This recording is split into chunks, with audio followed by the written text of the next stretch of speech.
Hey everyone, poor man's refrigerant recovery. Can it be done? Can you just use a recovery tank to recover refrigerant out of your car for AC repair work? Can you skip paying $300 upwards of $500 or more for a refrigerant recovery machine? We'll find out in this video. Okay, so what I'll do now is I'll start the procedure. I'm going to open this here, and then when I open this here, it's going to start flowing from the vacuum, from the refrigerant line, the blue line, to the vacuum pump hose up to the vacuum pump. So I have this open now. Before I open this, I'm going to start the pump right here.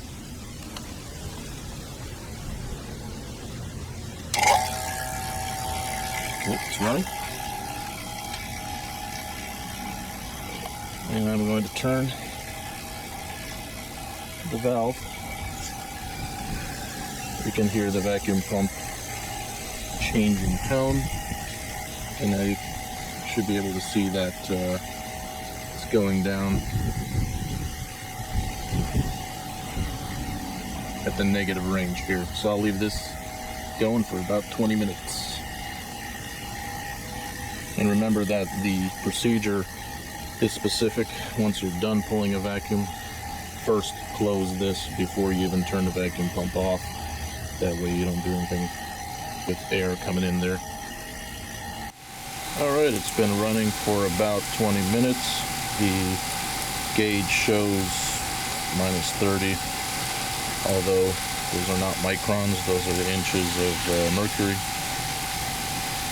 But I'm gonna assume it's alright. Pump's still running, but before you switch the pump off, you need to close the valve first, nice and tight, and now we're ready to switch the pump off. Next, we need to weigh the tank. Alright, tank weighs about 14.59 pounds vacuum, which they call TW, tare weight. Okay, next you're going to want to put your refrigerant tank in a 5-gallon bucket with ice and water. You want to make it cold as possible. Leave it there for 10 to 15 minutes until it gets real nice and cold. The concept here is that we want to create as low pressure as possible, because high pressure from the vehicle will flow refrigerant in to a lower pressure area, and we'll see if it works. Next, I'm going to hook up the gauges to the tank. Okay, I have my gauges hooked up now. Before you hook up the yellow vacuum line to the refrigerant tank, you want to go ahead and purge the blue and yellow lines. By doing that, obviously we won't introduce air into the tank. The red high pressure side is only here for me to just take the high pressure measurements. Both valves are now closed. To bleed these two lines, the yellow and blue, I'm just going to open this. It's going to shoot out a little bit of refrigerant, and then it's good and it will be purged. So let's try that. Oh, I heard it. I'm going to close it, and that should be good. Now we can connect it to the refrigerant tank. Alright, lines are hooked up and purged. Both valves are closed. Remember to wear gloves and eye protection. We have the line hooked up here. These are obviously closed as well. And now I'm going to release the refrigerant toward the tank. Alright. And now the tank will pull it in because it's pressurized. So we're going to go ahead and open the valve.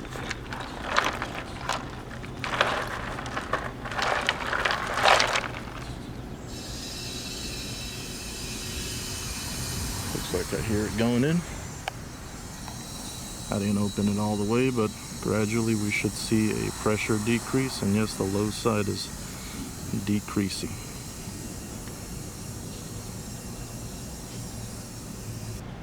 Okay, so looks like we have stopped at about 45 psi here, and we're still at 100 high pressure. Looks to me like the tank has unfortunately matched the pressure of the system and now is not pulling it in any longer. So one thing that I saw on the Vever.com website, the manufacturer who sells this tank, per their specification, it says that the red side is the vapor side and the blue side is the liquid line, which has a tube going down. So I'm going to switch that to the vapor side. Obviously close off this first, and then I'll see if it makes any difference, or if it pulls a little more in, and I'll get back. Okay, so changing it to the vapor side did not do much.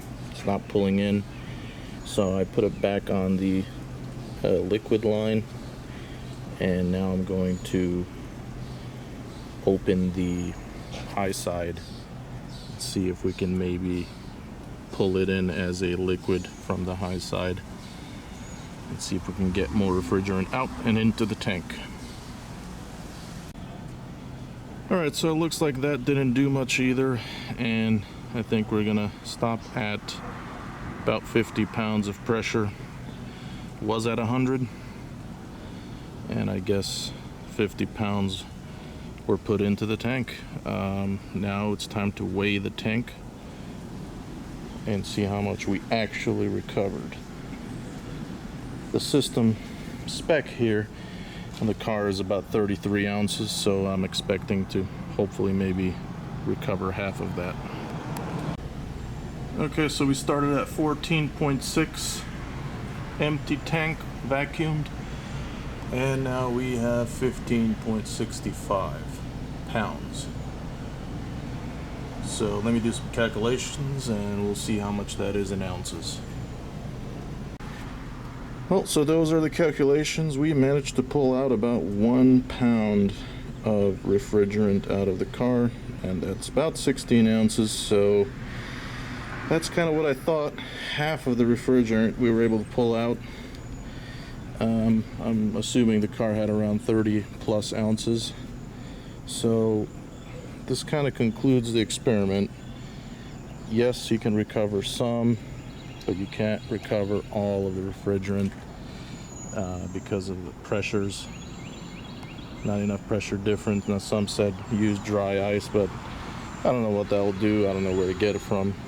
So conclusion is, yes, unfortunately we're going to need an expensive refrigerant recovery machine. Thank you for watching. I'll see you next time.